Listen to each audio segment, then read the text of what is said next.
Listo. Hola, ¿qué tal? Muy buenas tardes. Bienvenidas, bienvenido, bienvenides a nuestro curso, bueno, a este módulo sobre los derechos políticos de la comunidad LGBTI+. Es un placer enorme estar de nuevo con ustedes. Ya habíamos estado en el diplomado, bueno, en el módulo sobre los derechos políticos de las personas en situación de discapacidad. Entonces, hoy vamos a hacer un ejercicio muy similar al que tuvimos en ese módulo, en la sesión que estuve con ustedes, pero ahora abordando este tema que nos ocupa. Permítanme empezar a compartir la presentación que he preparado para esta sesión, para explicar qué vamos a ver en estas dos sesiones que vamos a tener. Miren ustedes, vamos a empezar con lo básico. Me gustaría, yo sé que muchos de ustedes, Yaneli, ya han tomado cursos de sensibilización en materia de género, en materia de los derechos políticos de estos grupos, pero siempre es importante refrescar un poco nociones básicas. Me interesa sobre todo que logremos aterrizar cuál es el marco teórico que se utiliza en el derecho electoral por el Tribunal Electoral del Poder Judicial de la Federación para abordar este tipo de casos que han llegado y que han planteado problemas jurídicos muy relevantes en estos casos, ¿no? Entonces, vamos a empezar con lo básico, esta sensibilización, distinguir conceptos, nociones fundamentales. En un segundo momento vamos a ver un poco la historia del movimiento LGBTI, entender por qué es tan importante entonces la garantía, la tutela de sus derechos políticos. Y el día miércoles nos vamos a enfocar a estudiar ya los casos en particular resueltos por el Tribunal Electoral del Poder Judicial de la Federación. Nos gustaría que pudiéramos discutir el caso Mushe, que fue el primer caso que planteó esta temática a la autoridad jurisdiccional federal, ¿verdad? Y que podamos ver un caso recientemente resuelto por la Sala Regional Jalapa, en que se plantea violencia política en contra de personas de la comunidad LGBTI, ¿no? Entonces, vean qué importante, porque ya no es solamente hablar entonces de violencia política contra las mujeres en razón de género, sino que también hemos enfrentado violencia política en contra de las personas de la comunidad LGBTI por el simple hecho de no pertenecer a la visión heteronormada de la sociedad. Entonces vamos a ver esos conceptos y bueno, también ver el tema de las acciones afirmativas, que es uno de los temas más complejos y que vamos a tener que seguir estudiando, debatiendo, reflexionando en los próximos años. Entonces vamos a empezar con lo básico. Bueno, antes de empezar, sí quisiera rogarles a todos, a Yaneli, que por favor, es un tema, yo sé que es un tema complejo, es un tema sensible, hablar siempre de la comunidad LGBTI, muchas veces se pueden llegar a herir susceptibilidades. Todavía encontramos muchos prejuicios sobre este tema, a veces genera malestar en algunas personas, inconformidad por cuestiones morales, religiosas, étnicas, etcétera. Entonces, pues lo único que vamos a pedir en este módulo con nuestros compañeras y compañeros que quieran hablar, pues mucha tolerancia, muchísimo respeto y que intentemos dejar fuera de esta aula virtual los prejuicios que muchas veces traemos todas y todos, ¿no? Ninguna de nosotros nacimos deconstruidos, nacimos sabiendo pues algunas de las ideas que vamos aquí a tratar de poner en tela de juicio a nosotros mismos. Entonces, la idea es que podamos ser muy tolerantes en estos dos módulos, porque vamos a estar hablando de muchas cosas que, insisto, pueden ser sensibles, ¿verdad? Entonces, eso, pedir un poco de respeto, tolerancia y apertura, mucha apertura para dialogar este tema. En cualquier momento que ustedes tengan una duda, una inquietud, por favor, con toda la confianza, háganmelo saber, discutimos cualquier duda, no se limiten porque a veces no decimos, no, es que esto es políticamente incorrecto. Aquí pues es un espacio académico, entonces vamos a tratar de que eso no se presente aquí y que se pueda discutir todo con la libertad académica que ameritan estas sesiones de la Escuela Judicial Electoral. Entonces, no se sientan apenados si consideran que su idea puede ser mal interpretada.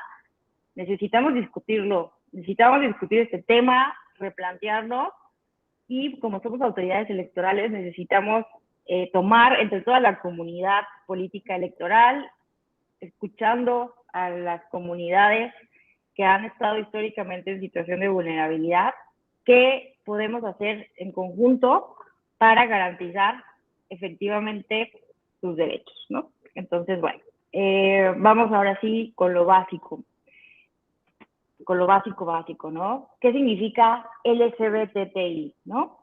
Vean ustedes, muy sencillo, ¿no?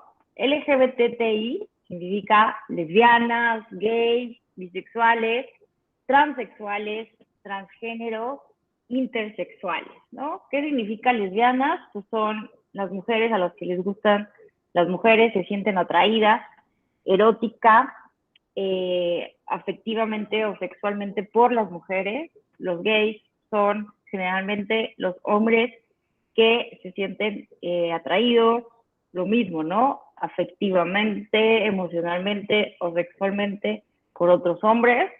Las personas bisexuales son aquellas personas que se sienten atraídas, lo mismo, ya sea por mujeres o por hombres o personas del mismo sexo o de diferente sexo. Las personas transexuales son personas que acuden a intervenciones quirúrgicas y hormonales para poder cambiar su sexo biológico de nacimiento. Las personas transgénero, a diferencia entonces de las personas transexuales, son aquellas que no van a recurrir a la cirugía, aunque sí pueden recurrir a tratamientos hormonales, pero que simplemente entonces, bueno, vamos a ver qué significa exactamente ser transgénero, pero básicamente es no sentirse identificada.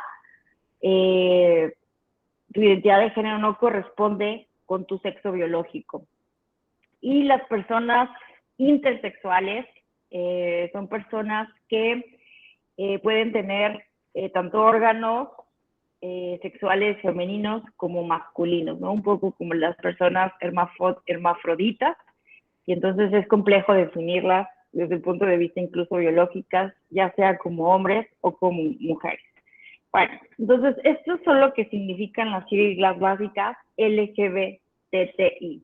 Pero a ver, muchas veces no sabemos cuáles son las siglas correctas, ¿no? ¿Qué es lo correcto? Porque vemos que algunas veces se nombra todo, ¿no? Como la Comisión de Derechos Humanos de la Ciudad de México, que utiliza, está aquí hasta abajo, ¿no? LGBTTIQA+, ¿no? ¿Qué es lo correcto? ¿No? La Constitución de la Ciudad de México utiliza 3 T, LGBTTI, ¿no?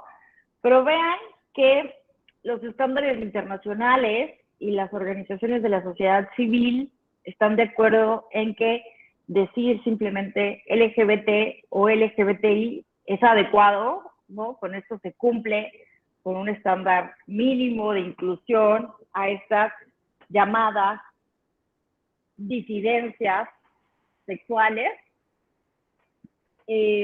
¿no? Entonces, no es que sea incorrecto entonces hablar solamente LGBT o LGBTI, es un estándar para hablar, ¿no? En la cotidianidad, pero muchas veces es importante poder dialogar con las personas de estas disidencias sexuales de nuestras entidades federativas, de nuestras comunidades, porque hay grupos que muchas veces se sienten más invisibilizados que otros, y entonces pues es importante saber cómo quieren ser nombradas las comunidades, las organizaciones de la sociedad civil que existen en nuestras entidades federativas.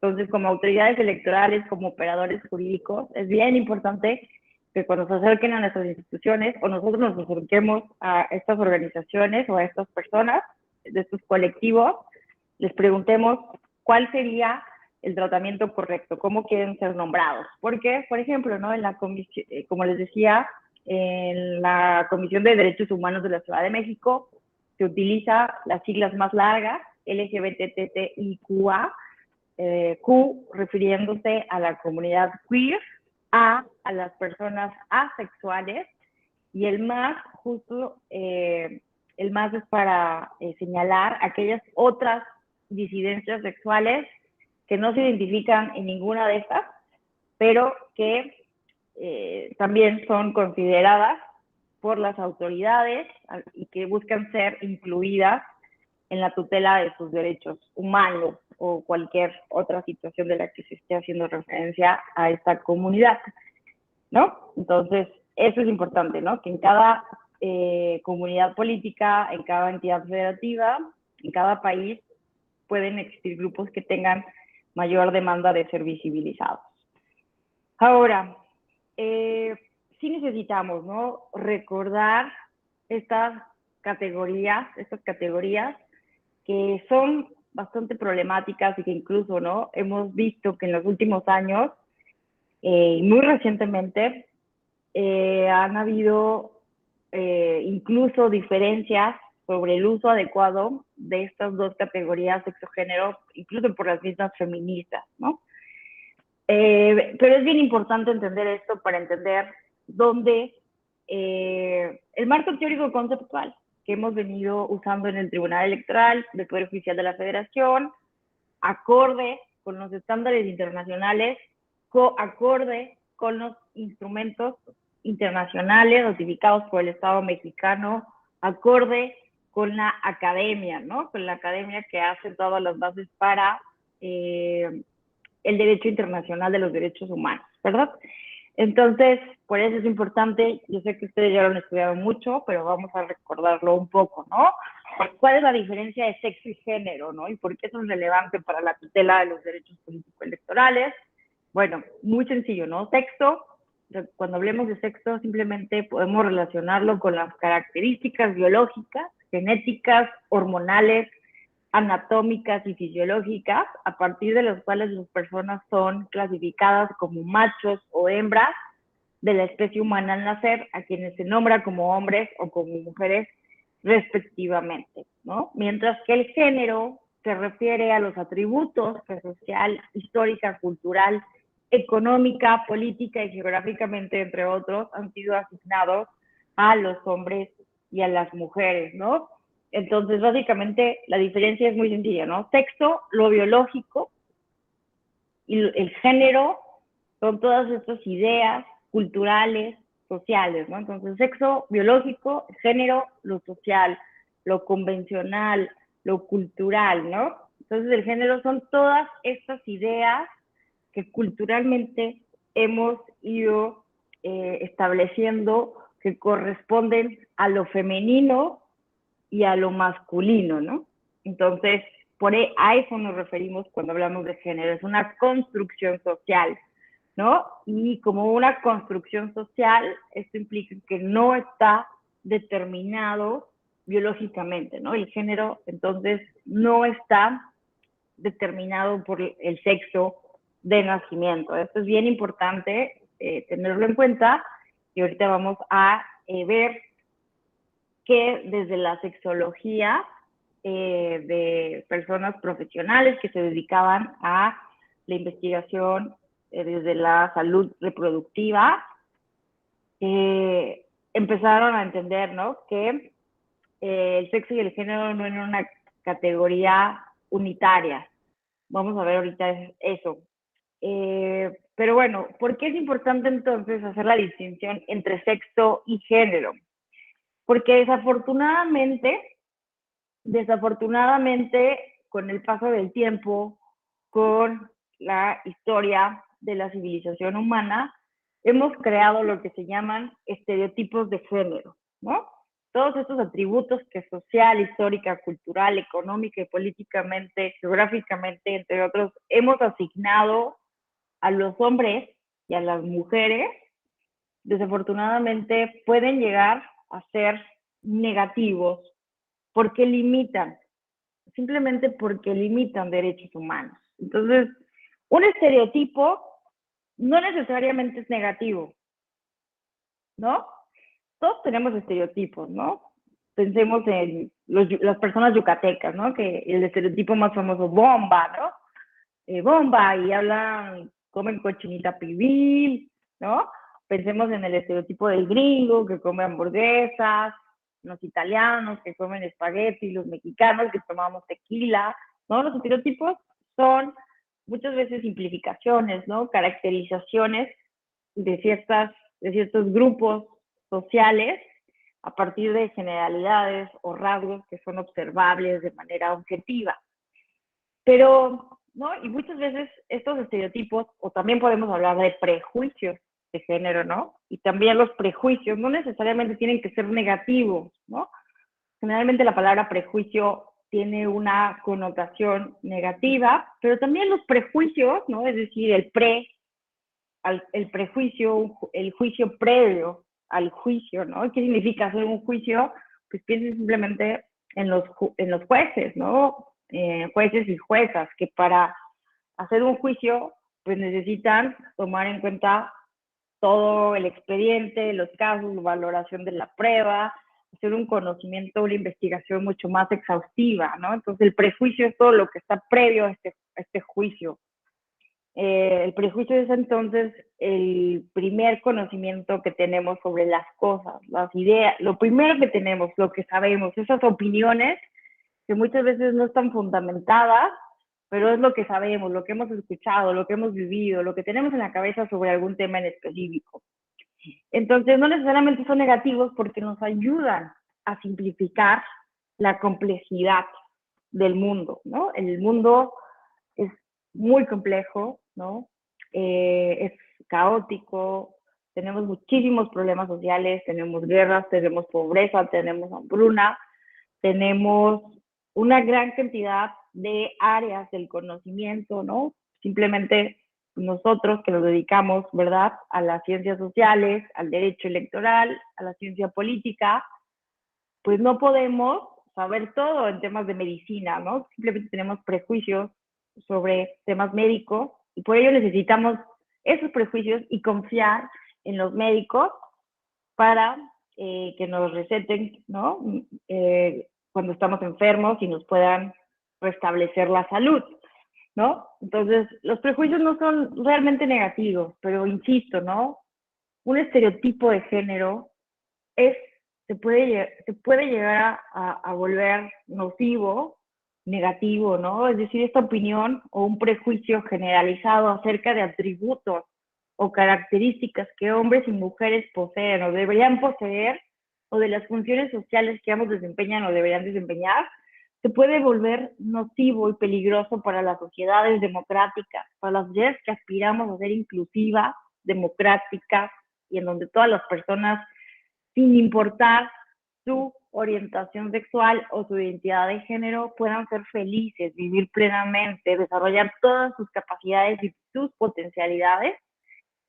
Se vuelve esto entonces nocivo cuando limitamos la capacidad de hombres y mujeres para desarrollar sus facultades personales, realizar una carrera profesional, tomar decisiones acerca de sus vidas y sus proyectos vitales. Y simplemente porque tenemos estos estereotipos, estos prejuicios sobre lo que deben de ser los hombres, cómo deben de comportarse las mujeres, sobre quiénes deben de sentirse atraídos, hombres y mujeres, cómo deben de ser sus expresiones de género. ¿Qué son las expresiones de género? Pues los manierismos, la forma de hablar, ¿no? Históricamente, estos estereotipos de género, ¿no? Hemos pensado que el hombre debe ser muy masculino, muy macho, muy fuerte, no deben llorar, y que las mujeres son sensibles, amorosas, maternas, ¿no? Entonces, una persona del género, bueno, del sexo biológico masculino, hombre,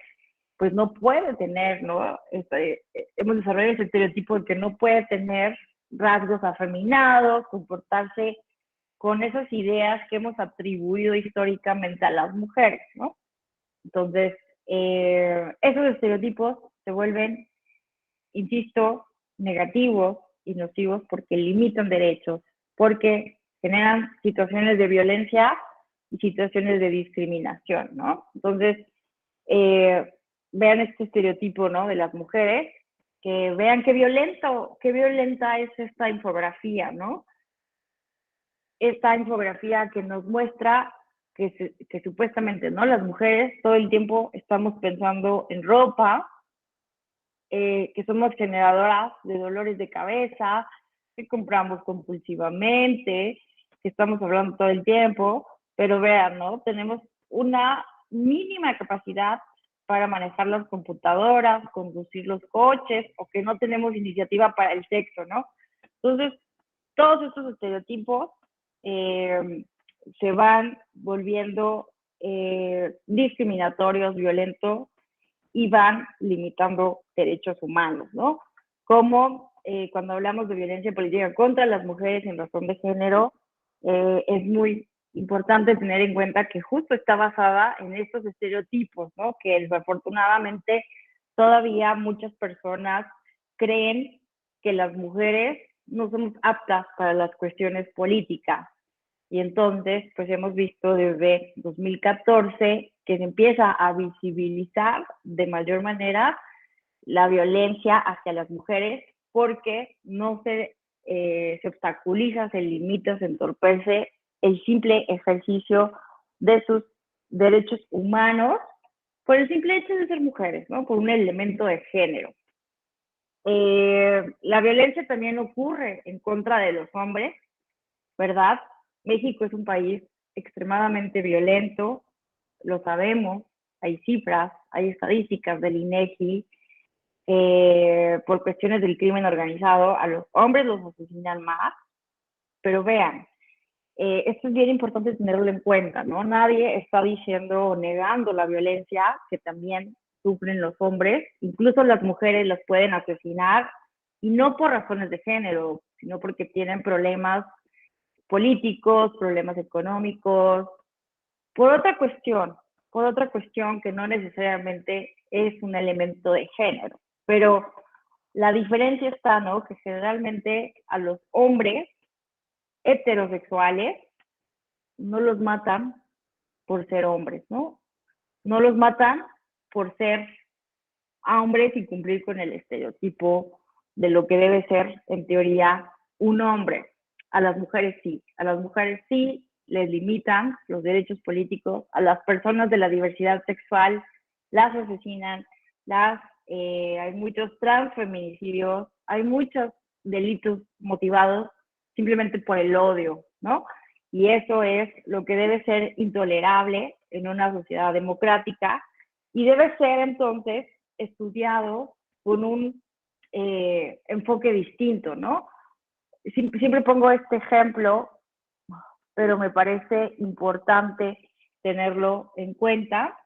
No podemos tratar un cáncer de la misma manera que una diabetes, ¿no? México es de los países con el mayor número de personas enfermas de diabetes por la mala alimentación que tenemos, y eso no significa negar la importancia de una enfermedad también tan delicada como el cáncer, pero necesitamos entender entonces a qué porcentaje de la población le afecta desproporcionadamente la diabetes en comparación con el cáncer. Y ustedes lo saben muy bien, en medicina hay diferentes especialidades, ¿no? Entonces un experto, un oncólogo, pues no se va a encargar de curar a una persona, a tratar a una persona con diabetes, ¿no? Entonces es lo mismo, ¿no? No podemos mezclar cuando hablamos de la violencia política en razón de género. No podemos entonces tratar de mezclar, ¿no?, las diferentes problemáticas, las diferentes formas de violencia que existen en el mundo, ¿no? Simplemente vamos a estudiar esto con un enfoque distinto porque, insisto, a los hombres heterosexuales no los matan por ser hombres, ¿no? Por ser hombres, sino, y sí a las mujeres, y sí a los hombres trans, a las mujeres trans o a los hombres con otra identidad de género. Entonces, bueno, eh, también existen estereotipos que han ido poniendo cargas diferentes, desproporcionadas a las mujeres, ¿no? Como este prejuicio de que las mujeres son excelentes cuidadoras, que son maternas, e históricamente también por esos prejuicios, ¿no? Se les atribuye que deben de mantenerse en la esfera de la vida privada y que no corresponde al ámbito de lo público. Entonces, bueno, por eso es importante pensar en los estereotipos de género y cómo nos afectan. Vamos a hacer un ejercicio, ¿de acuerdo? Miren, me gustaría que pensaran en el hombre y la mujer ideales en los tiempos de sus abuelas y sus abuelos, ¿vale? Y que me digan, ¿no? ¿Cuáles eran los ideales de mujeres y hombres entonces en tiempos de sus abuelos? Me gustaría escucharles. ¿Alguien que quiera participar? María Luisa, te escuchamos. Pues yo creo, ¿sí me escuchan bien? Sí. Sí, te escuchamos bien. Ok, yo creo que en la época de nuestros abuelos, pues la mujer, se esperaba que la mujer fuera una mujer abnegada, una mujer, que siempre estuviera dispuesta a recibir órdenes y acatarlas, y siempre se esperaba un hombre machista, fuerte, y que pudiera ser la solvencia de casa, porque las mujeres no teníamos permitido o no tenían permitido en ese entonces salir a buscar oportunidades de empleo. Entonces, si en ese entonces era complicado estudiar para los hombres, pues yo creo que multiplicado por 10 para las mujeres. Entonces yo creo que las mujeres teníamos que ser sumisas y recibir órdenes, quedarnos en casa, atender a los hijos y tener hijos. Muchísimas gracias, María Luisa. Totalmente de acuerdo, ¿no? Los hombres entonces son los proveedores económicamente y las mujeres entonces deben son las cuidadoras, las que se encargan de tener a los hijos. Las mujeres deben ser las abnegadas, las que deben de obedecer la voluntad de sus maridos, ¿no? Incluso se pensaban que eran dueños de esas mujeres como si fuéramos cosas o como si fuéramos mascotas, ¿no? En el peor de los casos. Eh, ¿Qué más? ¿Qué más? ¿Alguien que quiera decirnos más características? ¿Cómo veían sus abuelos, sus abuelas, el ideal de los hombres y de las mujeres? ¿Quién se anima?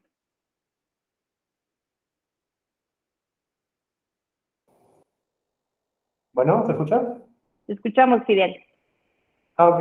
Bueno, bueno, además de lo que señaló mi compañera María, eh, sí, el hombre era el sostén, y no solamente el sostén, sino que el carácter fuerte, el que dominaba la casa y el que decía la última palabra.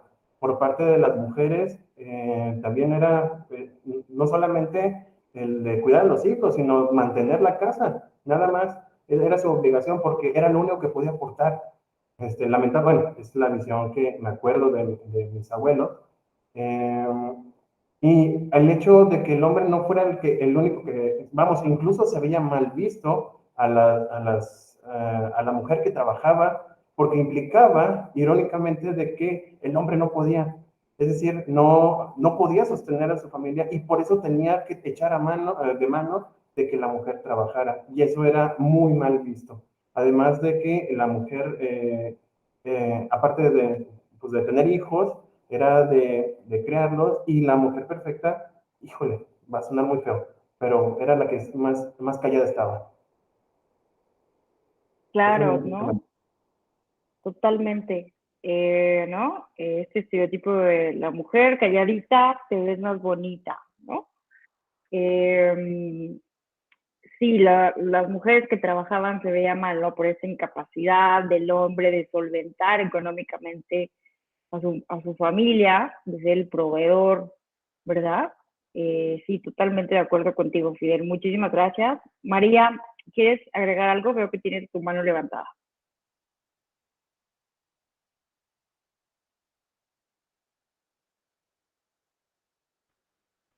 María, ¿querías comentar otra cosa adicional? Parece que no. Bueno, si alguien quiere comentar algo más, con toda confianza lo pueden decir. En efecto, ¿no? Como nos mencionan entonces Fidel y María, ¿no? Desafortunadamente, ¿no? En el tiempo de nuestras abuelas y abuelos, todavía era muy marcado, todavía existen estos roles de género, pero afortunadamente cada vez los cuestionamos más. Pero vean, ¿no? Cómo la sociedad tenía unas ideas bien fijas sobre lo que tenían que hacer y ser las mujeres y lo que tenían que ser y hacer los hombres en una sociedad, en un matrimonio, ¿no? Entonces la mujer tenía el rol reproductivo, ¿no? Mientras que el hombre el rol productivo. La mujer entonces se dedicaba al espacio doméstico, cocinar, ¿no? Si no cocinabas, eres una persona inútil, ¿no? Incluso el dicho este, ¿no? Cuando alguien empieza a cocinar algo rico, ya te puedes casar, ¿no? Esta idea de que hasta que sepas cocinar, hacer las labores domésticas, lavar, planchar, ¿no? Eh, no podías entonces casarte. Y los hombres eran los que se dedicaban entonces al espacio público, los que tenían eh, reconocidos estos derechos políticos. Las mujeres, el trabajo no remunerado, ¿no? A pesar de que las labores domésticas son tan pesadas como cualquier otra labor, como cualquier otro trabajo remunerado, pues el trabajo doméstico, ¿no? No es remunerado. Entonces, también esto genera situaciones de muchísima asimetría económica, ¿no? Vemos mucha violencia económica, patrimonial, porque se piensa, ¿no? Que las mujeres no hacen nada y que los hombres son los que salen a ganarse la vida y a trabajar, y entonces la mujer no tiene esta independencia financiera porque no recibe una remuneración. Las mujeres, ¿no? Tienen este rol del servicio y cuidado de personas y entonces esto se vuelve bien complejo en el mundo contemporáneo porque las mujeres, ¿no? Después de la Segunda Guerra Mundial empezaron a salir a trabajar, sobre todo en países europeos, en Estados Unidos, porque los soldados estaban en la guerra y se necesitaba la fuerza productiva. Entonces las mujeres salen a trabajar, salen a cultivar, salen a hacer todas esas labores que hacían los hombres, pero además tenían que seguir con los trabajos domésticos y con el servicio y cuidado de las personas, ¿no? Entonces actualmente hoy sigue siendo muy difícil todavía para las mujeres que tienen hijos o que cuidan a adultos mayores poder cumplir con todas las actividades laborales de lo que implica un trabajo de 8 horas de jornada completa y todavía llegar a casa y hacer el servicio, bueno, estar atendiendo labores domésticas y cuidado de las personas, ¿no? Y todavía creemos que esto funciona, es lo que le toca a las mujeres y que los hombres entonces ayudan a sus mujeres cuando hacen ese tipo de tareas, ¿no? Cuando en realidad pues es una cuestión de ambos, ¿no? También la mujer tiene este rol de mediación, de subordinación, mientras que el hombre entonces tiene la autoridad, la última palabra, y es el que debe dominar en la relación matrimonial. Doble jornada, exactamente, ¿no? Como nos pone aquí María Luisa. Entonces, bueno, vean entonces cómo estas ideas del género, ¿no? que son estas construcciones sociales de lo que deben ser las mujeres, lo que deben ser los hombres, que obviamente tiene justificación en cómo se ha desarrollado la historia, ¿no? La distribución de las tareas, pero que vean que no está fundamentado en cuestiones biológicas, ¿no? Que simplemente son ideas basadas en la religión, en la cultura, en algo que no es intrínseco necesariamente a la naturaleza humana, puede generar situaciones de explotación, situaciones de desventaja, situaciones de violencia, ¿verdad? Y la negación de derechos políticos, ¿no? Porque vean que simplemente el hecho de que a las mujeres se les hubiera relegado durante toda la historia de la humanidad al espacio doméstico, pues es una restricción completa de los derechos político-electorales, de poder participar en la vida pública en igualdad con los hombres. Entonces, de ahí, ¿no? Lo importante de reflexionar sobre los estereotipos de género y cómo estos pueden generar violencia y vulneración de los derechos humanos. Bueno, ahora, ya entendimos, ya recordamos, ¿no? Estos conceptos básicos, sexo, género, ¿verdad? Cómo el género es algo social y cómo los estereotipos sobre lo que deben ser las mujeres, lo que es femenino, lo que es masculino, nos ha llevado a crear roles y a generar situaciones de discriminación o de violencia cuando las personas se salen de ese canon establecido. Y la cosa se va volviendo más compleja cuando empezamos a ver que además existe algo que se llama aforía de género, y es cuando la persona humana no se siente identificada entonces con el género, con el sexo al cual se le asignó al nacer, ¿no? Los doctores, los médicos, las médicas, cuando nacen los bebés, ¿verdad? Observan sus genitales y determinan esta persona es hombre o es mujer o es una persona intersexual, ¿verdad? Porque hay personas con clítoris muy grandes o con penes muy pequeños que pueden generar cierta confusión a veces, ¿no? Y esto ha pasado en la historia de la humanidad.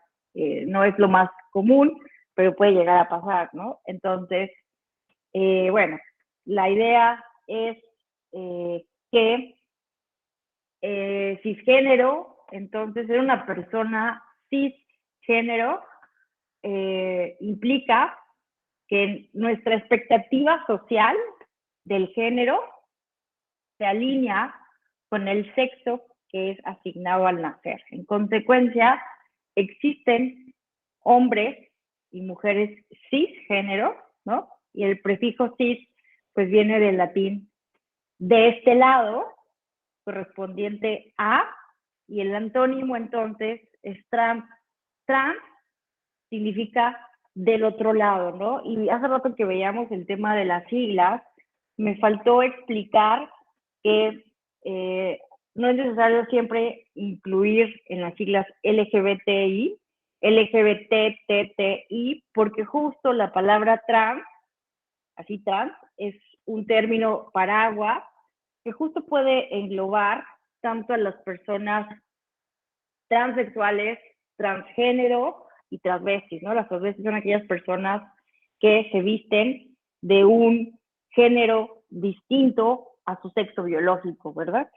Pero no necesariamente tienen que ser ni homosexuales, ni lesbianas, o tener una identidad de género diferente, sino que lo hacen por cuestiones de performance, a veces. Entonces, no hay una regla en ese sentido, ¿no? Entonces, las personas transgénero son aquellas que se sienten y se conciben a sí mismas como pertenecientes al género opuesto al que social y culturalmente se asigna a su sexo de nacimiento, y entonces a quienes por lo general solo optan por una reasignación hormonal sin llegar a la intervención quirúrgica de los órganos pélvicos sexuales internos y externos para adecuar su apariencia física y corporalidad a su realidad psíquica, espiritual y social, ¿no? Entonces, es bien importante entender esto. Esto no es una moda, esto no es algo que alguien pueda decidir de un día para otro, así por ocurrencia.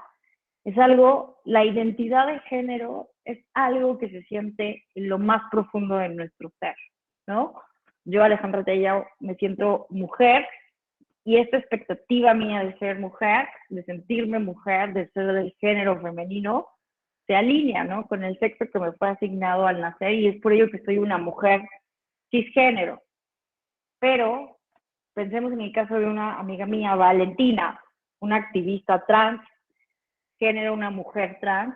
Ella nace como hombre y si ustedes la ven, parece un hombre, tiene barba, y a veces se viste masculino y a veces femenino, pero Valentina no se identifica como hombre, ¿no? Esta aforía que la Organización Mundial de la Salud incluso la considera como una enfermedad, hay que tener cuidado con esto, porque la homosexualidad, lo vamos a ver, desde 1991 dejó de ser considerada como una enfermedad.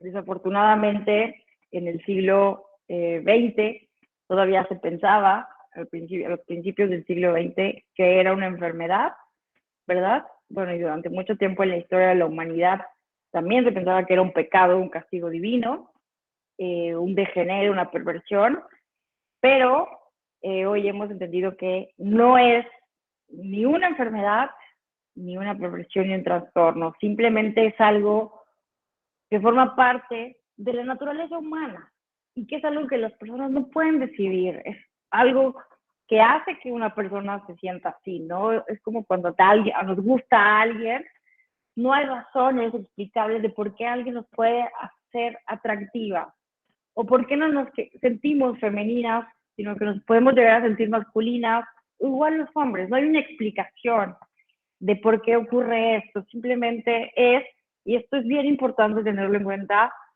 la diversidad humana, que es mucho más rica de lo que hemos querido encasillarla. Hemos querido encasillar la diversidad humana, la gran diversidad y complejidad del ser humano en dos categorías, en ser hombre y ser mujer. Y entonces la mujer solo puede ser A, B y C, y el hombre F, Y y Z, ¿no? Hemos querido limitar. Tenemos una tendencia, los seres humanos, a homogeneizar todo, ¿no? Y ya lo hablábamos la sesión pasada. Queremos entender todo a partir de la categoría del hombre en singular. No sé por qué tenemos esa tendencia los seres humanos a querer que todo sea igual a nosotros, homogéneo.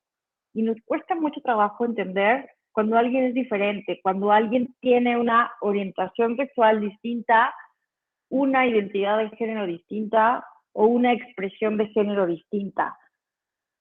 Es la diversidad humana, es la riqueza humana. Mientras más diferentes seamos, más rica es la humanidad, ¿no? Imagínense que todos fuéramos iguales, nos vistiéramos iguales, pensáramos iguales, pues qué aburrido el mundo, ¿no?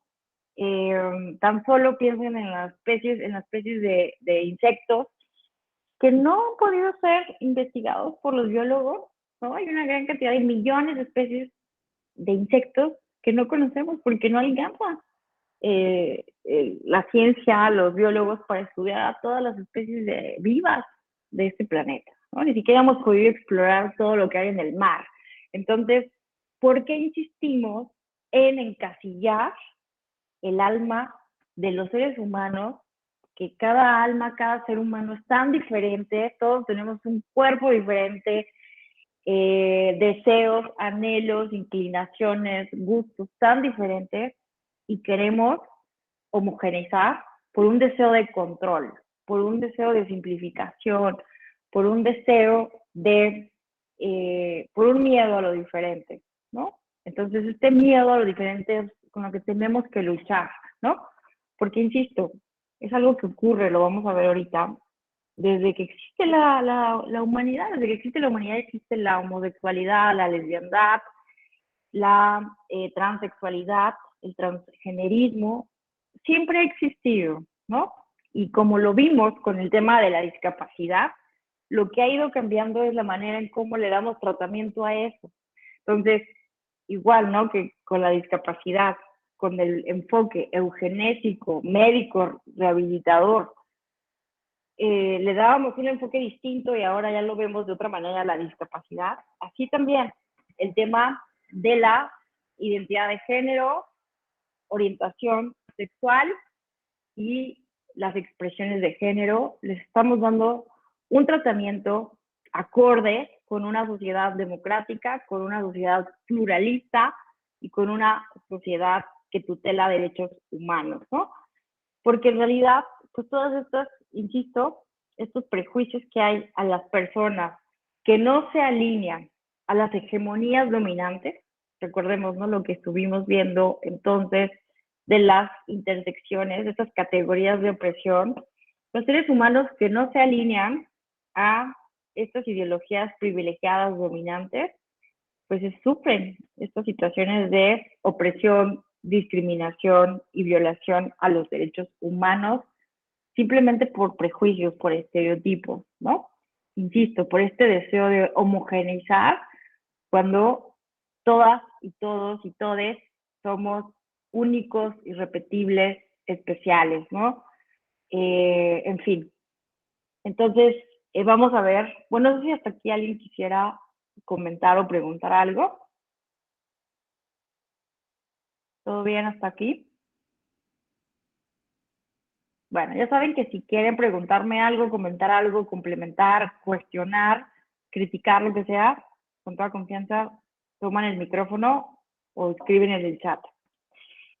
Entonces, bueno, habiendo dicho esto, habiendo ya entonces recordado la diferencia entre sexo y género, entre una persona cisgénero y una persona transgénero, bueno, que me parece importante, muchas veces nos genera duda, ¿no? Si una mujer, ¿qué es una mujer trans, no? Una mujer trans, bueno, siempre genera duda, ¿no? ¿Cómo le llamamos? ¿Es hombre? ¿Es mujer? Miren, es muy sencillo. Nombremos a las personas como quieran ser nombradas, ¿sí? La identidad de género se da por autoadscripción, de la misma manera que la identidad indígena, ¿sí? Creer que por cuestión sanguínea o biológica se determina nuestra identidad, pues es negar el espíritu humano, es negar entonces la autonomía humana, el derecho que tenemos a la identidad, ¿no?, de cada persona. Y no se puede esto determinar ni por la sociedad, ni por la moral, ni por la religión, ni por el Estado.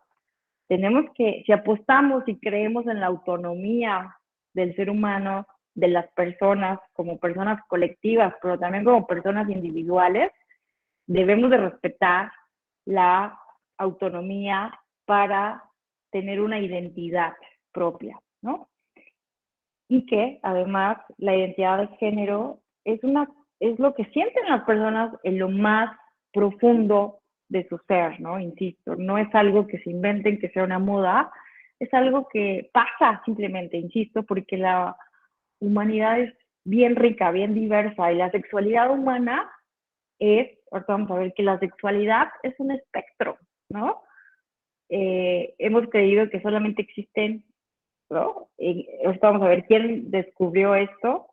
Pensábamos antes que solo había personas homosexuales y personas heterosexuales, pero vamos a ver que la sexualidad es un espectro y que puede haber la escala 15, ¿no? Puede haber una gran cantidad de combinaciones, personas que pueden ser menos heterosexuales que otras, con ciertas tendencias bisexuales, ¿no? Y que eso puede llegar a ser muy normal, que nos sintamos en un momento atraídos o atraídas por hombres o por mujeres, ¿no? Incluso las personas pansexuales, que se pueden llegar a sentir atraídas por cualquier persona, independientemente de su género, de su sexo, porque no hay una regla en su sexualidad, en su espíritu humano, ¿no? Y es así porque así es la humanidad, ¿no? No hay una cuestión, ni una enfermedad, ni una moda, insisto, es algo que se vive, que se siente, ¿no? Los seres humanos no podemos controlar nuestros sentimientos, ¿no?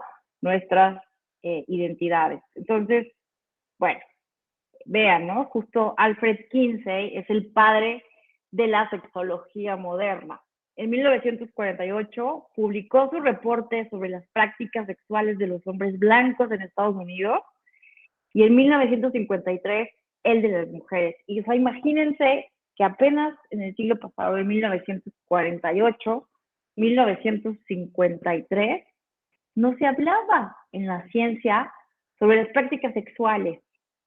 Y vean la conclusión del estudio de Alfred Kinsey, que fue súper polémica. Concluyó que las prácticas sexuales no eran realizadas con fines reproductivos. La sociedad no tenía conciencia, no se decía públicamente, aunque pasara desde toda la vida, que las prácticas sexuales no tenían fines reproductivos en todos los casos. Entonces, imagínense que eso se dice apenas por la ciencia en 1948 respecto al estudio que hace Alfred Kinsey al entrevistar a 5,000 hombres blancos de Estados Unidos y a como 5,000 mujeres blancas en Estados Unidos en 1953 y descubre que hay una gran cantidad de prácticas sexuales, ¿no? Y que no atiende a fines reproductivos, ¿no? Entonces, Alfred Kinsey es justo el que crea la escala Kinsey, que siempre se me olvida ponerla aquí, pero que es bien importante, vean, vamos a verla. Escala Kinsey. Entonces, vean esto.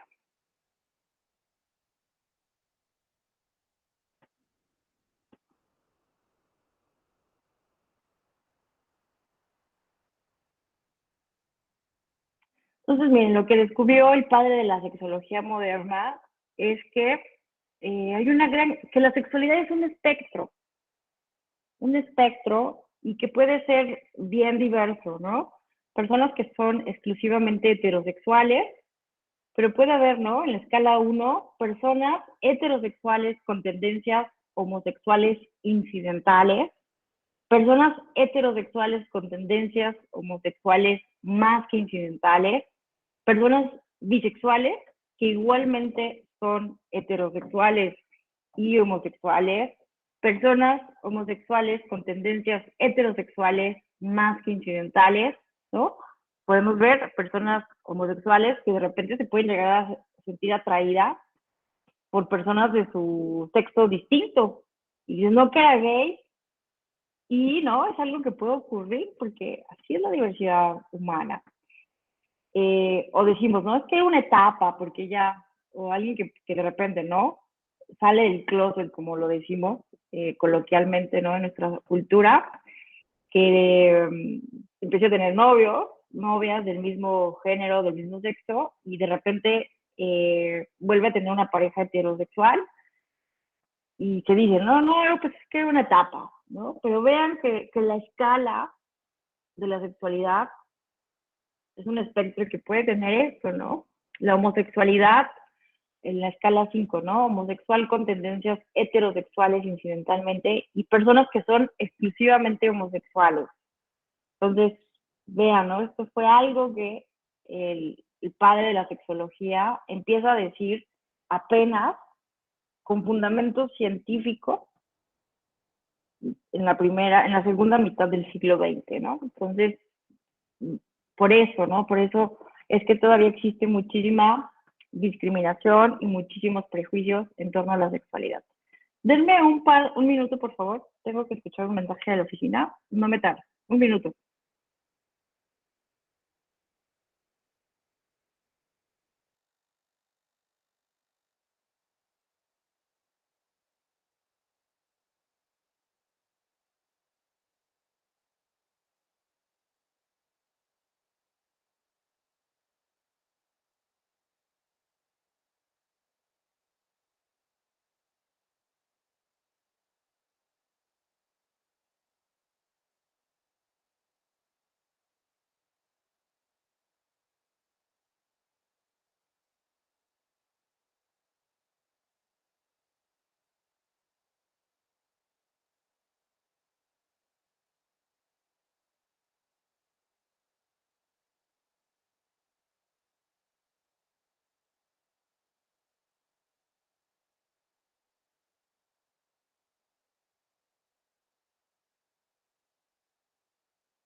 Listo. Entonces, bueno, esta es la escala 15, ¿no? En fin, otro de los sexólogos, de los más utilizados actualmente en los estudios de género, en el feminismo, es el caso del doctor John Money. John Money es el padre del concepto género, ¿no? Publicó él en 1955 una obra titulada Desarrollo de la Sexualidad Humana, y es entonces quien acuña el término género. Él trabajaba con personas con trastornos genéticos, hormonales, hermafroditismo, y afirmó entonces que el sexo biológico, ¿no? Nacer con un pene o nacer con una vagina, no es una verdad unitaria o entrañable. Es muy polémico el caso de John Money, este sexólogo, sobre todo por el caso de David Reimer. No sé si han tenido oportunidad de saber del caso de David Reimer, se los platico brevemente. Vean, David Reimer era un hermano gemelo. Fueron, él y su hermano eran dos hermanos gemelos con sexo biológico hombres, y lo que ocurre es que por accidente, cuando eran bebés, se les estaba practicando la circuncisión, y a David Reimer por accidente le queman, le destruyen el pene. Por equivocación le queman, ¿no? El pene. Entonces, los papás de David Reimer se enteran de que existe el doctor John Money, sexólogo, que trabaja con pacientes con este tipo de accidentes o con problemas genéticos, personas hermafroditas, ¿no? Que tienen problemas con su identidad de género. Y es entonces que los papás acuden con el doctor John Money. El doctor John Money, todavía no había esa distinción entre lo que es el sexo, el género, ¿no? Y les dice a los papás, yo les recomiendo que se haga una intervención. Es muy traumático lo que le pasó al bebé, ¿no? Perder el pene desde bebé es muy traumático. Lo que yo les recomiendo es que se haga una cirugía para construir, ¿no? Hacer una vagina y criarla como mujer, criar a David como una mujer y que nunca se entere, ¿no? Todavía pensábamos que podía ser, ¿no? Una cuestión controlada. En fin, ¿y qué sucede? Los papás le hacen caso al doctor Money, lo empiezan a criar como mujer, pero no hacen la cirugía para sus órganos genitales, cuando supone que había sido dañado, para hacer una vagina, ¿no? Hacer una construcción vaginal. Entonces, no hacen eso, simplemente empiezan tratamientos hormonales. Y aquí podemos ver una imagen de David Reimer siendo criado como niña, ¿no? Con un vestido, con estas cuestiones de género femenino, ¿no? Pero ¿qué ocurre? Él empieza a ir a la escuela, se siente atraído por niñas. Las niñas lo ven raro, sus compañeros también lo ven raro, empieza a ser visto como alguien muy extraño, va al baño y ya empieza a hacer de pie. Entonces no se siente en una niña, ¿no? Su identidad de género era ser hombre, pues no correspondía con lo que él entendía que era su sexo biológico. Se sentía muy extraño, ¿no? Y además tenía una orientación sexual, le gustaban las niñas. Entonces empieza a tener muchos problemas y confronta a sus papás, ¿no? ¿Qué pasa? No entiendo qué está pasando, dígamelo. Y los papás confiesan lo que había ocurrido, ¿no? Entonces él en una entrevista confiesa, ¿no? Que al principio obviamente se enojó mucho con sus papás, pero los perdonó porque entendió al fin qué era entonces lo que les pasaba, lo que le pasaba, ¿no? A David Reimer. Entonces decide regresar a ser hombre, ¿no? Que su identidad de género sea la de un hombre y vuelve a tomar un tratamiento hormonal para vivir como hombre, ¿no? Posteriormente se casa y toda la onda, pero desafortunadamente pues tuvo muchos problemas psicológicos, psiquiátricos.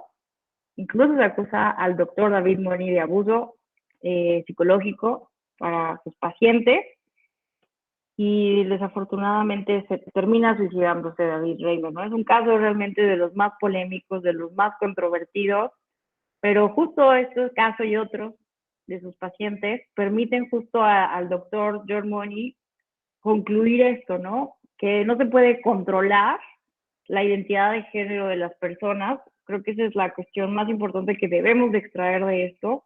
No es una cuestión que podamos manipular la sociedad, sino que es algo que los seres humanos sienten en lo más profundo de su ser, ¿no? Y como les comentaba, concluyó el doctor Moni que la categoría sexo no es entrañable, no es una verdad unitaria, ¿no? Y que no necesariamente la idea de sexo y género tienen que coincidir, ¿no?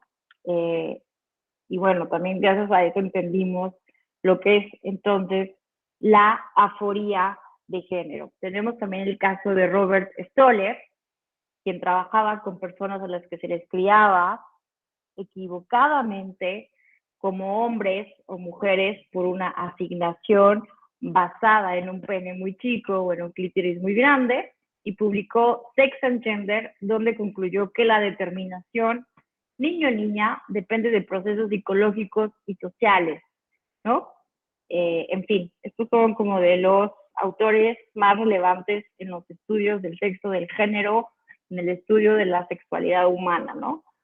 Y bueno, pero esto es importante tenerlo en cuenta porque no es tampoco, ¿no?, una ocurrencia del feminismo, ¿no?, sino que está sustentado en estudios que, como ustedes pueden ver, desafortunadamente han implicado consecuencias devastadoras para las personas con este tipo de disforias sexuales de género, ¿no? Entonces, están sustentados todos estos estudios en cuestiones científicas, en cuestiones antropológicas, en cuestiones sociológicas, en cuestiones filosóficas. Y el debate todavía existe, existen muchísimos debates, ¿no? Insisto, hace poco hubo un evento en la UNAM, en el instituto que se encarga de los estudios de género, y feministas renombradas, como Marcela Lagarde, Alda Facho, entre otras, ¿verdad? Que son, desde mi perspectiva, ya feministas conservadoras, aunque se les llama también desde el feminismo radical. Se habla, ¿no?, de la problemática que está generando la categoría género, de lo complicado que se está volviendo poder reconocer adecuadamente a las personas que no se sienten mujeres ni hombres. Se está haciendo un revisionismo de la teoría del género, está recurriendo muchísimo a Simone de Beauvoir, ¿no?, que fue de las primeras a hablar del otro sexo, ¿verdad?, en su famosa obra. Y hay un debate bien importante, pero lo importante es que se vea, ¿no?, que hay una gran cantidad de estudios, de debates, y que entonces no es una ocurrencia o algo que está basado en la nada, ¿no? Y que en realidad lo que sabemos de todas estas categorías de género y de estos estudios es algo muy pequeño, y que estamos en realidad llenos de prejuicios sobre este tema, ¿no? Y que necesitamos todas y todos, juntas y juntos y juntes, comprender más de qué trata esto de la orientación sexual, identidad de género y expresiones de género, ¿no? Porque pueden llegar a ser tan diversas, tan complejas y no tan unitarias, homogéneas como hemos querido imponer a lo largo de la humanidad, ¿no? Entonces, bueno, generalmente les pongo este video, se me estaba pasando ponérselo. Vamos a ver este video, ¿no? Que explica pues mucho todavía de los prejuicios que existen en nuestra sociedad. Espera, un momento.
Maestra, perdone, el video no contiene audio. No lo escuchamos, nada más lo vemos. Tiene apagado su micrófono. Muchas gracias por avisarme. Déjalo, vuelvo a intentar poner. Denme un momento. Pensé que sí lo estaban escuchando, perdón. A ver. ¿Aquí lo escucha? De 4 semanas, pero nos gustaría que nuestra niñera empezara ya. Ya se escucha. Gracias. Una decisión muy inteligente. Cuanto más fácil sea la transición para ella, mejor. Estupendo. Bien, ¿tienes alguna pregunta que hacernos? Creo que no. Genial. En fin. Muchas gracias por haber venido. Gracias. Y encantados de conocerte. Ya te llamaremos. Sí que tengo una pregunta. Adelante. ¿Hacéis análisis de drogas por sorpresa? Bueno, nunca se nos había ocurrido. Pues mejor, pero si decidís hacerlas, necesitaré 3 días de preaviso. Cuenta con ello. Nunca encontraremos una niña. Por favor, Rach, lo haremos, te lo prometo. Nos quedan más entrevistas. Y en el peor de los casos siempre podemos repescar a la primera que hemos entrevistado. ¿La rubia sin sujetador? Era rubia. Un momento. Vamos a ver, esta se llama Sandy. Bien. Es licenciada en Pedagogía y Formación Infantil. Y trabajó con la última familia durante 3 años. Vale. Hola. Soy Sandy. Y es un poco marimacho. Entiendo lo difícil que tiene que ser dejar a tu hijo con otra persona. En fin, tiene que ser como dejar un pedazo de tu corazón. Oh, Sandy, es exactamente así. ¿Eres gay? No importa, suelen preguntármelo a menudo. Pero soy hetero. Incluso estoy prometido. Se llama Delia. Oh, qué bonito. O sea que simplemente eres un tío que hace de mierda. Entiendo que resulte muy poco convencional para algunos, pero creo que lo más satisfactorio que alguien puede hacer en su vida es cuidar de un niño. Sí. Como en mi último trabajo, conocí a Daniel cuando tenía 3 semanas y pude ver cómo se convirtió en una persona impresionante. Cuando me fui le dije, nos veremos muy pronto. Y él me contestó, Skadandi. Así era como me llamaba. Y yo te veré cada día aquí, en mí.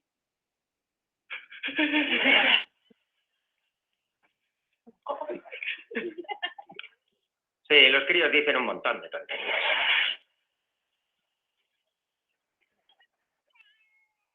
Vaya, por Dios, seguramente hay que cambiarle el país. Tranquila, puedo ocuparme yo si quieres. Sería estupendo. Vale.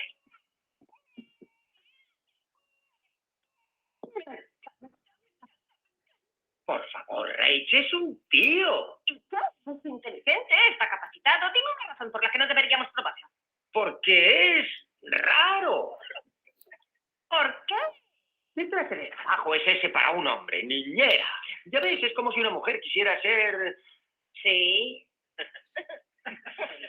¿El rey?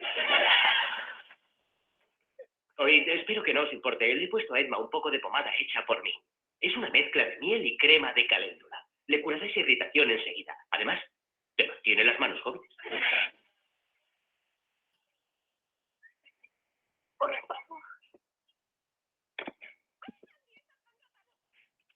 ¡Qué bien!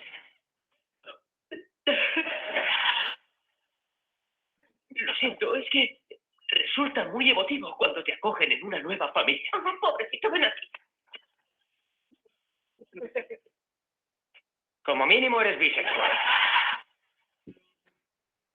Bueno, ¿no? Bueno, este video me gusta mucho, lo ponen mucho en los cursos virtuales de IN Mujeres, de ahí lo rescaté en alguna ocasión, pero vean, ¿no? Cómo que pudiéramos pensar, ¿no? Desde la comedia, esta es una serie que ya tiene sus años, pero están aquí, ¿no? Haciendo justo esa, pues algo, una parodia, ¿no? A estos estereotipos de género, ¿no? ¿Por qué un hombre no pudiera ser sensible, no pudiera ser niñero, no pudiera querer dedicarse a cuidar a los niños, ¿no?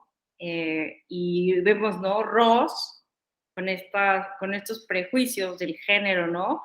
Cuestionando todo el tiempo, bueno, eres gay, al menos tienes que ser bisexual, porque no se comprende, ¿no? Que no se cumplan con estos estándares, con estos estereotipos, ¿no? Pero insisto, es bien importante comprender, ¿no? Que la diversidad humana, la sexualidad humana es mucho más diversa, rica de lo que generalmente nos han dicho desde que somos infantes, ¿no?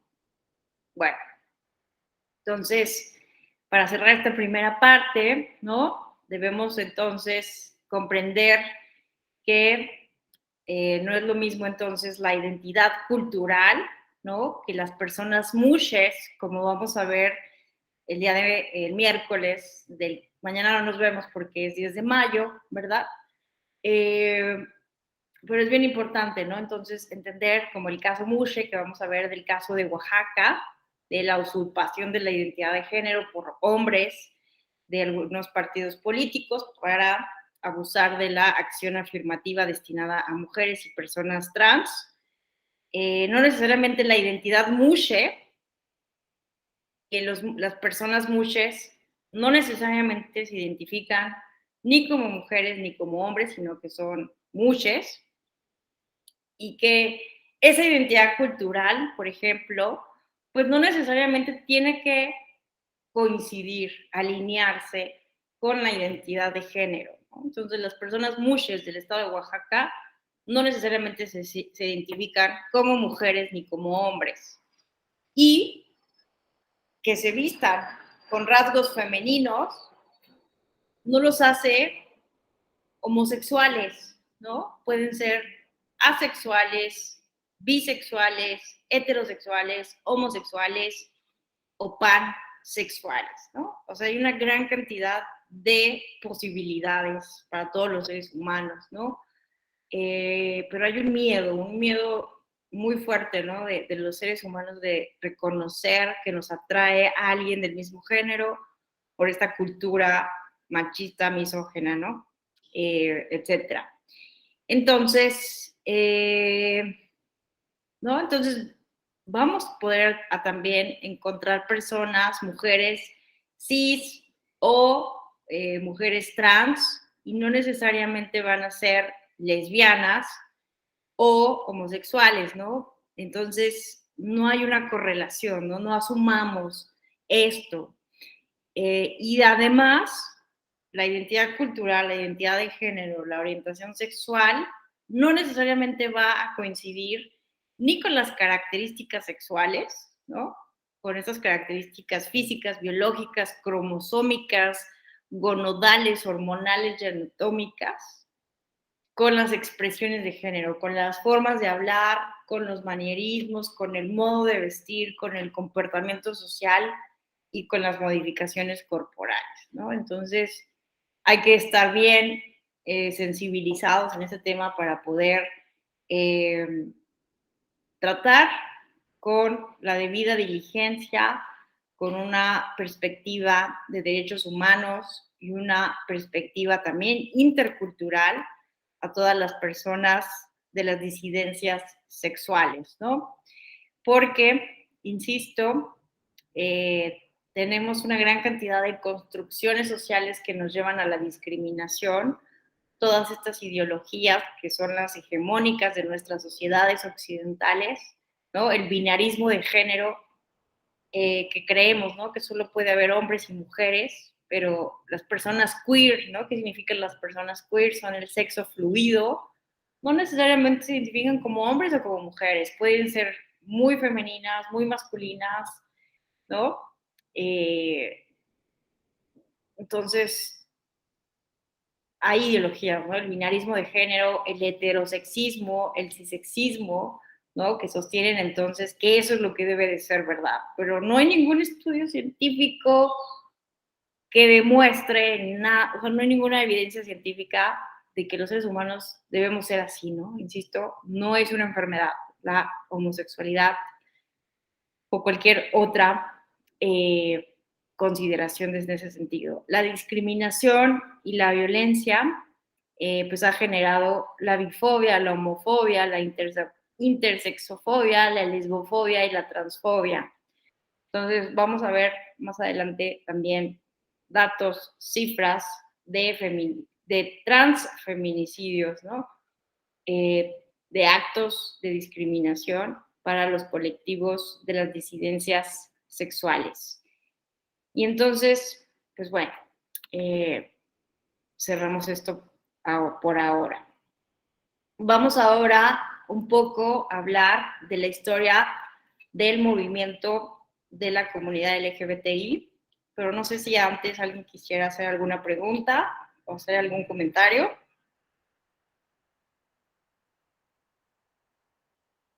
¿Todo bien?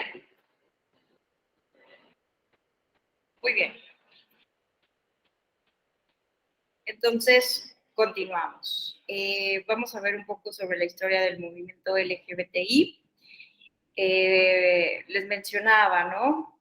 Que la orientación sexual, la identidad de género, las expresiones de género contrarias a las expectativas sociales actuales no es una moda, ¿no? Si nos remontamos a la literatura más antigua, como es el poema de Gilgamesh, ¿no? Una de las obras literarias más antiguas de la humanidad. Vean, ¿no? La escritura cuneiforme, en donde se identifica una de las primeras obras de la literatura humana. Se observa, ¿no? Que es un poema en realidad que hace referencia a una relación entre dos hombres, ¿no? Entonces hay registros históricos en la literatura, en otras fuentes historiográficas que nos permiten saber hoy que la homosexualidad, la lesbiandad, la transexualidad, el transgerismo, el transvestismo ha existido desde que existe el ser humano, ¿no? Los restos arqueológicos, por ejemplo, en Egipto, han permitido observar que había parejas, ¿no? De personas homosexuales. Y la antigua Grecia, ya se los decía un poco, ¿no? Ya lo sabemos un poco, ya se los recordaba en la sesión que tuvimos sobre las personas con discapacidad. En la antigua Grecia, la homosexualidad era algo normal, Los hombres era normal que pudieran mantener relaciones sexuales con otros hombres, con mujeres, e incluso con niños, con menores de edad. Era bien visto. Bueno, esto siempre que ¿no? Los niños, los pupilos, ¿no? Las relaciones pedófilas se mantenían entre relaciones de maestro y alumno. No existía, ¿no? Esa consideración de que fuera algo malo, siempre que los jóvenes, estudiantes, pupilos, mantuvieran un rol pasivo en una relación sexual y los tutores, maestros, un rol activo. Y una vez que el pupilo salía de esta relación de maestro-estudiante, ya no era bien visto que siguieran con esta relación, ¿no? Con estas relaciones. Era algo que así era, se aceptaba como algo normal. Desafortunadamente, ¿no? Las mujeres no sufrían esta misma suerte, no se veía también en ese momento, ¿no? Ni en la antigua Roma el lesbianismo, ¿no? Hasta en eso, ¿no? Los hombres han tenido mayor privilegio para expresar su sexualidad. En la antigua Roma, vean que, ¿no? Diferentes emperadores fueron, a todas luces, mantuvieron relaciones homosexuales, o tenemos este emperador romano transvesti, Heliogaballo, vean que no tenía estos manierismos más femeninos, ¿no? Que masculinos. Pero Julio César, ¿no? Tuvo relaciones con hombres, Nerón, ¿no? También, sin mencionar a Calígula, ¿no? Uno de los emperadores más, lo que se ha dicho, ¿no? Que tenían más grandes perversiones, incluso, ¿no? Con animales, etcétera. Entonces la sexualidad era vista con menor tabú, como en la actualidad, en las civilizaciones que al menos desde el punto de vista occidental son un referente de la civilización occidental, ¿no? Son un referente. Pero ¿qué ocurre, no? ¿Qué ocurre? Porque en un momento dado la homosexualidad no era vista como algo negativo y de un momento a otro empieza a perseguirse a las personas homosexuales? Y esto se da en gran parte principalmente por la religión. San Agustín y Santo Tomás empiezan a interpretar y lo interpretan porque no es, ¿no?, que el Nuevo Testamento lo diga tal cual, ¿no? El judaísmo ortodoxo es otra cosa, el Antiguo Testamento es otra cosa, pero el Nuevo Testamento, el cristianismo, ¿verdad? Sabemos que los judíos no reconocen a Jesucristo como su Mesías, pero si ustedes revisan en ninguna parte de los evangelios se habla de la homosexualidad como un pecado o como algo negativo, pero las interpretaciones teológicas de San Agustín y Santo Tomás influyen mucho a la iglesia cristiana, a la iglesia católica, para decir que las relaciones sexuales solo se deben de hacer para fines reproductivos, ¿no? Eso que en 1900, en los 40 de los 50 del siglo pasado, Alfred Kinsey revela que los seres humanos no tenemos relaciones sexuales solo con fines reproductivos. A partir del cristianismo, de estas interpretaciones teológicas, se empieza, y además con algunos intereses políticos, económicos, ¿no? Se agudizan estas interpretaciones teológicas de que entonces la reproducción debe ser con, bueno, el sexo debe ser solo con fines reproductivos, y cualquier relación sexual que vaya en contra de esto es un pecado o es contra natura, ¿no? Las relaciones homosexuales entonces empiezan a ser interpretadas como algo contra natura porque no tienen estos fines reproductivos que se consideran que es el fin del sexo, ¿no? Entonces, también, pues sabemos, ¿no?, que en los diferentes, pues empiezan a construirse diferentes manuales de cómo debe de ejercerse la sexualidad durante el mayor auge del medioevo, del cristianismo, de la Santa Inquisición, ¿no?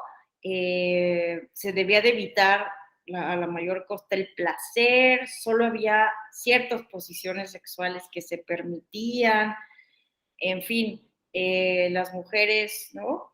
No podían, bueno, tenían que llegar vírgenes al matrimonio, en fin, empiezan a crearse una serie de tabús y de rituales bien específicos en torno a la sexualidad, ¿no? Para garantizar que solo tenga fines reproductivos y no fines de placer. Y bueno, en el contexto de las monarquías absolutistas, cuando empiezan a desarrollarse el nacionalismo, los estados nacionales, pues empiezan, ¿no? Basados en estos prejuicios del cristianismo, a perseguirse a las personas homosexuales y, como les mencionaba, ¿no? De Michel Foucault, a tratar de utilizar lo que se llama como el castigo ejemplar, ¿no? Que es exhibir entonces en las plazas públicas a los homosexuales, a las lesbianas, a las personas que salen del canon de la cisnormatividad para quemarlas y torturarlas. Empieza una persecución, desafortunadamente. Pero, bueno, tenemos que irnos rápido, ¿no? Todo esto, esta época de considerar a la homosexualidad como algo negativo, como un castigo divino, como algo contra natura, empieza a flexibilizarse, empieza a caerse, obviamente con la Ilustración, con el periodo de la razón, con la Revolución Francesa, que empieza a proclamar la libertad, la igualdad y la fraternidad de todos los seres humanos, y en Francia es de los primeros estados nacionales, ¿verdad?, que se consolidan y que empiezan a exigir mayor libertad también sexual. También, ¿no?, en el contexto, pues, de la Revolución, de la Ilustración, ¿verdad?, de la Revolución Industrial, de todos estos momentos que dan auge también al capitalismo, al surgimiento de la burguesía, como en términos marxistas, ¿verdad? Pues el papel de la ciencia va a ser muy importante. A pesar de que, por un lado, ¿no?, es un poco como lo vemos con las personas con discapacidad, a pesar de que se le empieza a dar un enfoque más científico, ¿no? Es decir, que empezamos a cuestionar el papel de la religión y de la moral para determinar que la homosexualidad es un pecado o un castigo divino, pero desafortunadamente la ciencia empieza a ver la homosexualidad como una enfermedad. Y vamos a ver durante los siglos XVIII, XIX y XX, ¿no?, que desafortunadamente la ciencia empieza a tratar de curar la enfermedad, ¿no? La homosexualidad, como si se tratase de una enfermedad. Entonces, imagínense cuánto daño hemos hecho a las personas con una orientación sexual distinta a la heterosexual, porque han creído que han tenido una enfermedad y eran sometidas a terapias de electrochoques, lobotomías, les abrían el cerebro, les cortaban parte del cerebro, eran tratamientos realmente extremos para intentar curar, ¿no?, la homosexualidad. Entonces, evidentemente, dado que no era una enfermedad, pues no se podía curar, ¿no? Entonces, bueno, desafortunadamente eso ocurre. Y vemos también que, bueno, Francia fue de los países los primeros en tratar de buscar mayor libertad y mayor tolerancia a las disidencias sexuales, pero realmente el primer movimiento a favor de la homosexualidad se da en Alemania, porque antes de la Primera Guerra Mundial se expidió el famoso Código Penal en el artículo 175 del Código Penal alemán, que penaliza, ¿no?, la homosexualidad.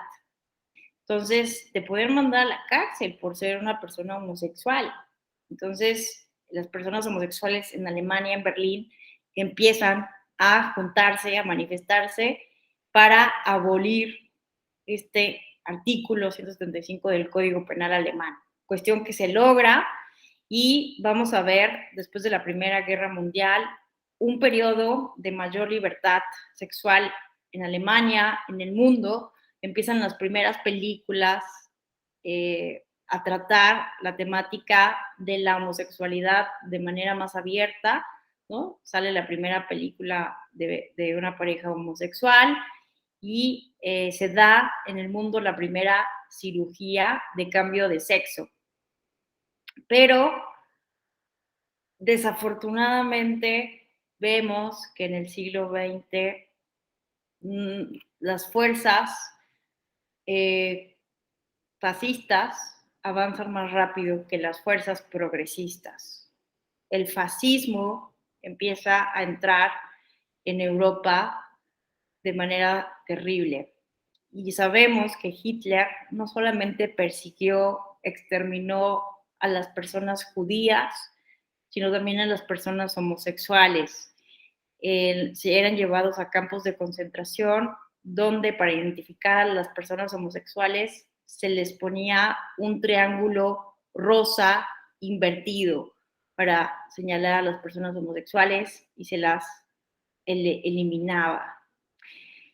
Entonces, este es uno de los periodos más oscuros en la historia de la humanidad, apenas en el siglo pasado, que nos recuerda lo lejos todavía que estamos de entender que esto no es una enfermedad, no es un castigo divino y que simplemente forma parte de la diversidad humana, ¿no? Entonces, hoy en día, este triángulo rosa invertido sigue siendo usado por la comunidad homosexual como un símbolo de que esto no puede volver a ocurrir, ¿no? Un símbolo de que ya no podemos volver a vivir esto en la historia de la humanidad.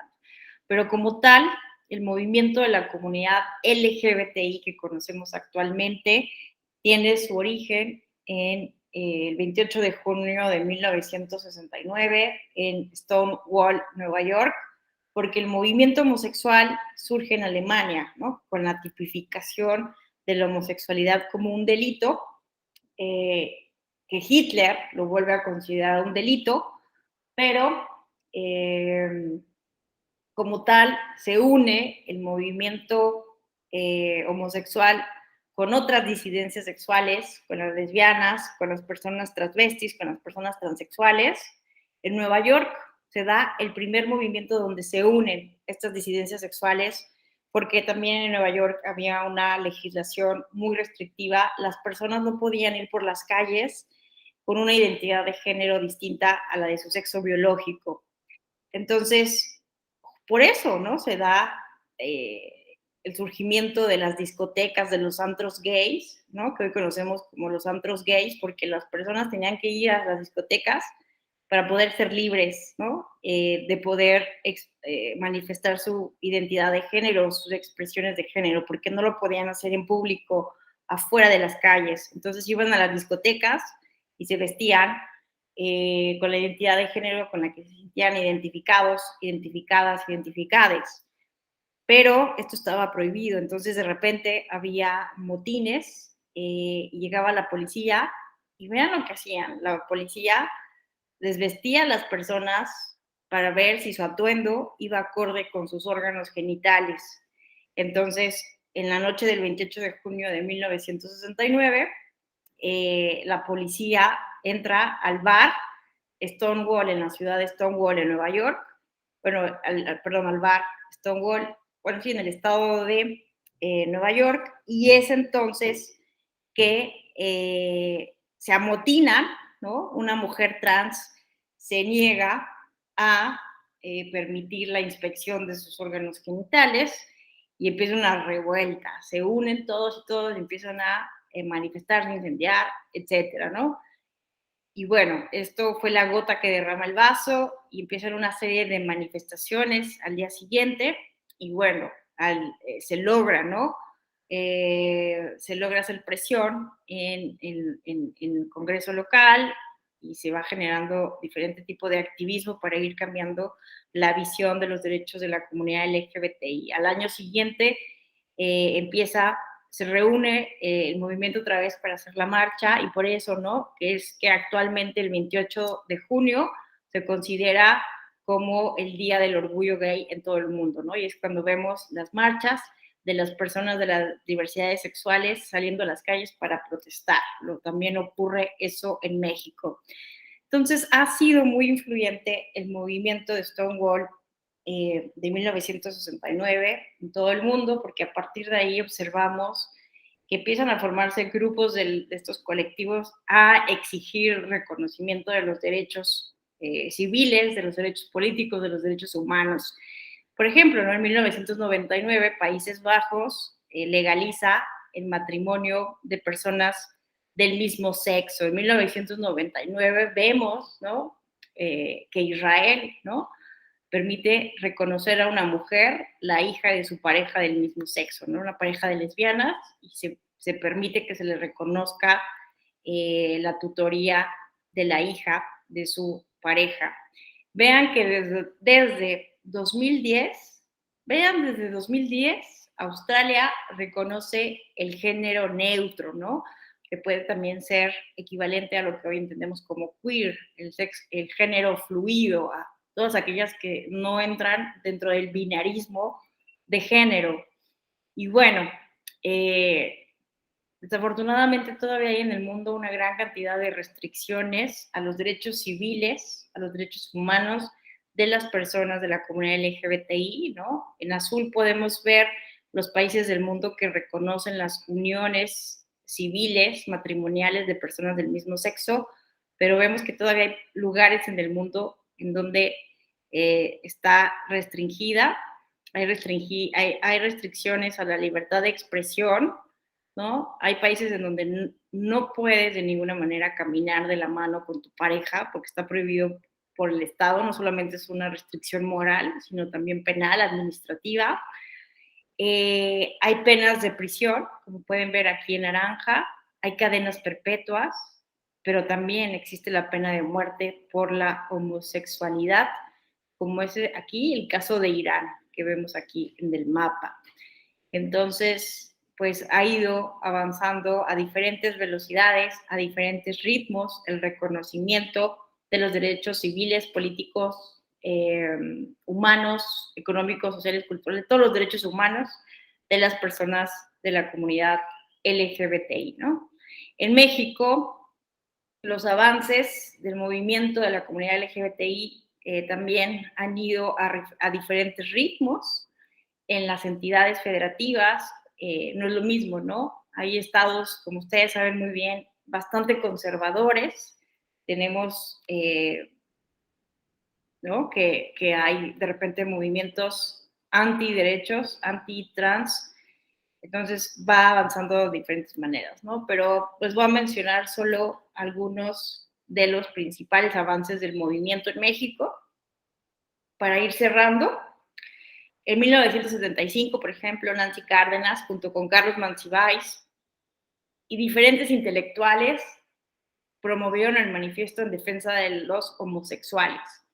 Entonces vamos a ver que en nuestro país el movimiento homosexual a favor de los homosexuales y de la comunidad LGBTI va a estar apoyada y difundida, va a tener mucha fuerza gracias a el prestigio, a la autoridad moral que tenían estos intelectuales, académicos, escritores y escritoras que van a empezar a hacer este manifiesto en defensa de los homosexuales, ¿no? Entonces, el movimiento cultural mexicano está muy ligado al avance del movimiento de la comunidad LGBTI. En 1979, ¿no? Casi 10 años después del movimiento en Nueva York, del suceso de Stonewall en Nueva York, se realiza la primera marcha lésbica homosexual en México. La homosexualidad, hay que decirlo, ¿no? Fue descartada como enfermedad por la OMS el 17 de mayo de 1990. vean que es casi, ¿no? 20 años después de la aprobación, bueno, de la revuelta en el bar Stonewall. En 1997, Patricia Jiménez fue electa la primera diputada reconocida como lesbiana en nuestro país, pero también hay que decirlo, ¿no? Bueno, en 2021, como ustedes saben muy bien, es la primera vez que se incorpora, ojo, a nivel federal, porque vamos a ver el miércoles el caso de la cuota arcoíris, que por primera vez se incorpora en el estado de Aguascalientes, que apenas tuve la oportunidad de conocer a un activista, secretario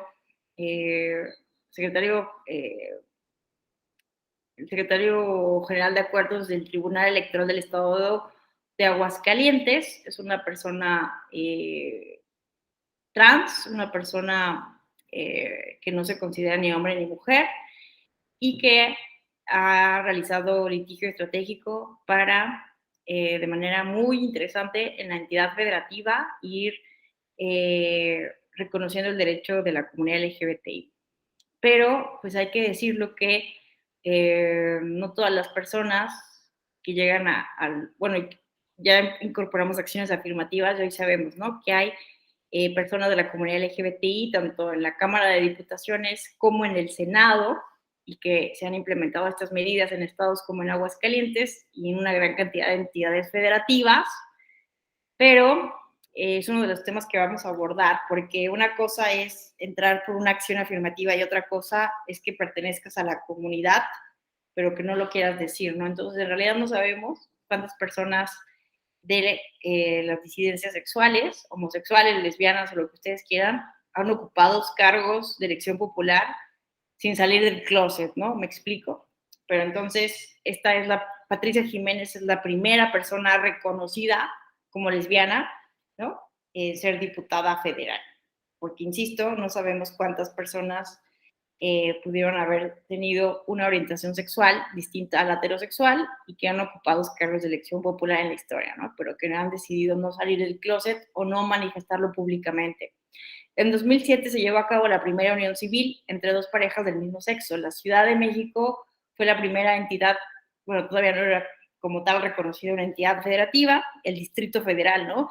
Fue el primer lugar en el país en el que se reconoce la unión civil entre parejas del mismo sexo, y en 2015 se da esta jurisprudencia importante de la Suprema Corte de Justicia de la Nación para reconocer el derecho que tienen todas las personas a contraer matrimonio y a unirse civilmente para poder tener los mismos derechos sociales que tienen un matrimonio de personas de diferente sexo. Pero vemos que hay todavía muchísimos obstáculos en las legislaciones de todavía una gran cantidad de estados de la República que no han cambiado su legislación, armonizado su legislación acorde con la jurisprudencia de la Suprema Corte de Justicia de la Nación, ¿no? Bueno, aquí vamos a dejarle por esta sesión.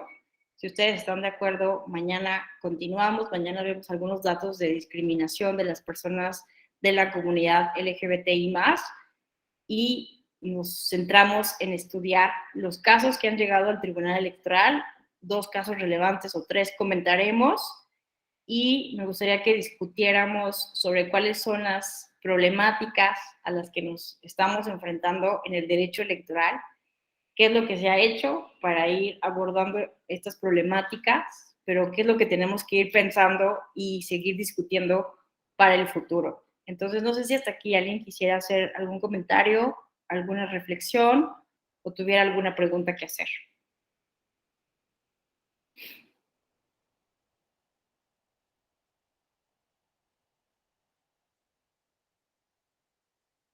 Bueno, parece que no hay comentarios, preguntas. Muchísimas gracias a todas, a todos, a todos por su atención y nos vemos entonces el día miércoles. Que tengan una buena noche.